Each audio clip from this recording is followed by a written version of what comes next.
Alright, so recently we bought the JBL GTO 609C for our Overlander build, and this set really surprised us. If you've been running on factory speakers, you already know how flat and weak they usually sound once you push the volume. We wanted something that can actually fill the cabin, keep vocals clear, and not fall apart when paired with a subwoofer. On paper, the GTO 609C looked like it checked the right boxes, rated for up to 270 watts peak, with a component setup of woofers and tweeters. But paper doesn't always tell the whole story, so we got our hands dirty and put them in.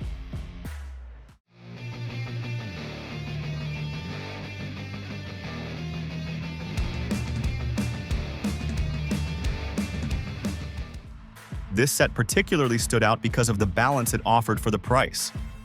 It usually sits around that $150 to $200 range, and we've seen it go for as low as $130 on sale. Now, at that price, we found plenty of options from brands like Rockford Fosgate, Pioneer, or even Morel. But after digging through some user feedback, the GTO 609C just made more sense for what we needed. We already had a sub and an aftermarket amp planned for our build. What we really wanted was a clean, dynamic set of speakers that could keep up with the rest of our system and still sound good on their own.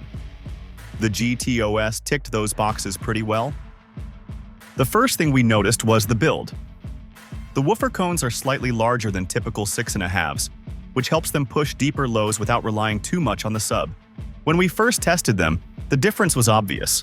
Bass guitar notes and kick drums didn't sound hollow anymore. They had more body, more punch, even off the factory amp. We hope our mic is doing justice, but here's a sample to give you an idea.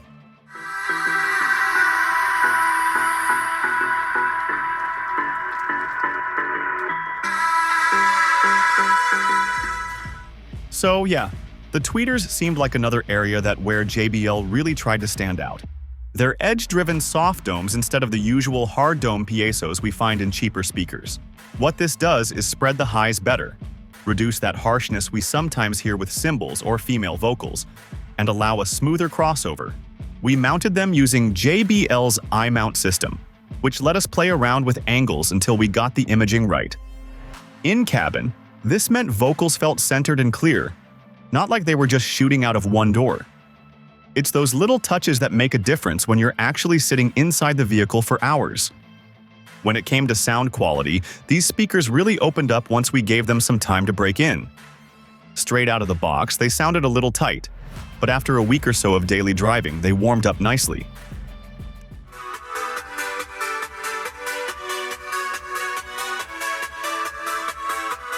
The mids are full and natural. Acoustic guitars, pianos, and vocals all carried a lot more weight than the stock setup ever managed. What stood out to us most was the clarity in the upper mids and highs. That edge-driven tweeter design kept things smooth without losing detail. Even when we cranked up some classic rock with busy cymbals and layered guitars, it didn't turn into a harsh mess. Now, if our priorities were different, we'd make some other picks. For instance, if we wanted deep bass and sheer loudness from the doors, without our dedicated underseat sub, a bass-forward setup like the Rockford Fosgate Punch series can be a good choice. It delivers a good bass-heavy sound and stays in the similar budget range. If the goal was smoother, more natural vocals and a laid-back, slightly audiophile vibe, the Morel Maximo series would be our move. And for beginners who want the easiest install with solid all-round performance, we'd recommend JBL's Stage 2 component set here at about half the price of the 609C. Now, in case you want to increase your budget, we'd definitely recommend getting the Morel Virtus series, specifically the Virtus 603. If you already heard from one of those, you know how good they are. They deliver more premium sound and a good overall balance. Alright, back to the topic. On the low end, the +1 woofer cones showed their worth. They don't try to replace a subwoofer, but they bring enough depth to make hip-hop or EDM tracks actually enjoyable without having to shake the whole car.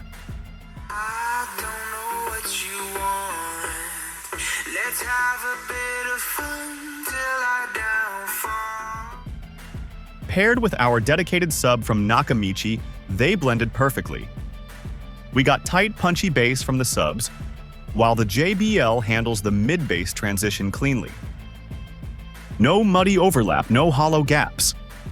In day-to-day use, the JBL pushed the sound through with clarity. The tweeters delivered crisp highs without ever getting fatiguing, and the woofers carried enough mid-bass presence to keep the music full even when the engine was roaring.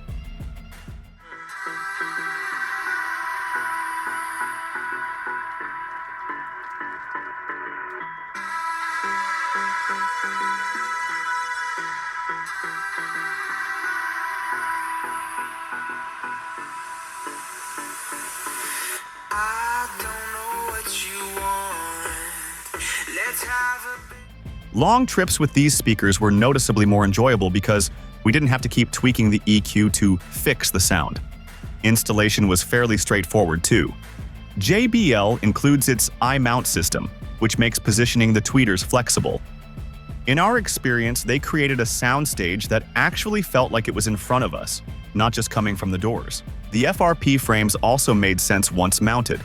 The speakers felt solid in place, and we didn't pick up any rattles or unwanted resonance, even on rough tracks off-road.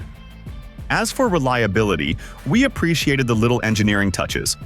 Vented magnets kept them cool during long listening sessions. Overall, we'd say the JBL GTO 609C punches above its price range. They're not entry-level better than stock speakers. They're a proper upgrade that can scale with our system. Run them off a head unit, and you'll still notice a massive jump in clarity and balance. Pair them with an amp, and they open up into a set that can keep pace with audiophile-level setups. In our Nissan Y61 Overlander, they gave us exactly what we wanted: detailed highs, clean mids, and a punchy mid-bass foundation that blended smoothly with our subwoofer. If you're looking for component speakers that deliver both flexibility and serious sound quality without requiring a huge budget, the GTO 609C is an easy recommendation. That pretty much sums up our experience with the JBL GTO 609C. What do you think? Let us know down in the description below. And as for everything else, don't forget to like, share, and subscribe the channel if you want more contents like this on your feed.